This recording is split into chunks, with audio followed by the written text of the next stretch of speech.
I'm a physiotherapist, Chris. I've been interested for a long time in kind of the infinity of human movement, and dance, you know, tends to often be in schools, which is great for mastery. Yeah.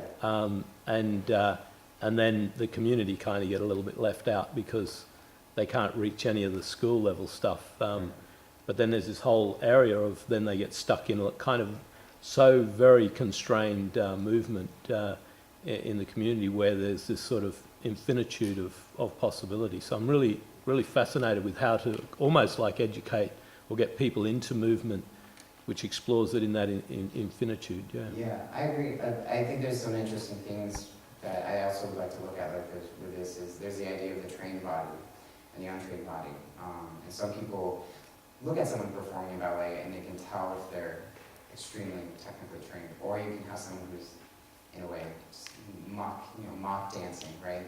And you can tell immediately. But there's a range, and you can tell how trained someone is. So that, yes, we tend to put a threshold on what is an allowable level of training to be on stage, which is silly, which is very silly, I think. That in order to incorporate the community, we do need to recognize this infinity possibility of movement. Because we talk about it all the time, but then we only train in a specific genre of dance, or we only train in a couple, and we don't necessarily explore that infinite possibility.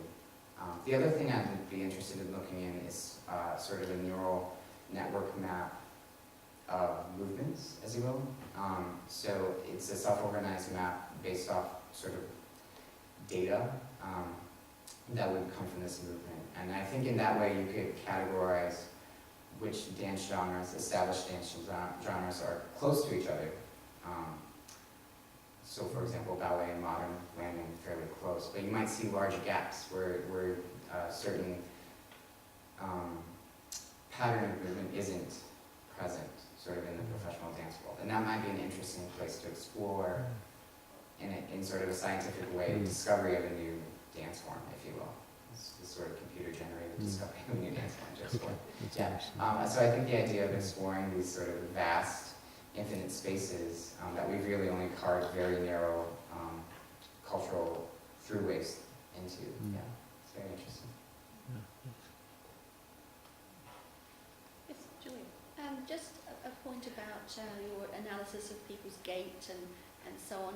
Is there sort of room for that being expanded so that you can look at someone's movement patterns and be able to guide them then as to where they might need support or help or further development in certain areas? So as you were saying, you can pick up that this is happening and that's happening. Sure. Is sort of facility there for that kind of development in the future? Yeah, it's starting to happen more and more. A lot of some physical therapists are adopting their own motion analysis labs that include a marking system and infrared cameras, and they'll use it as a clinical diagnostic tool.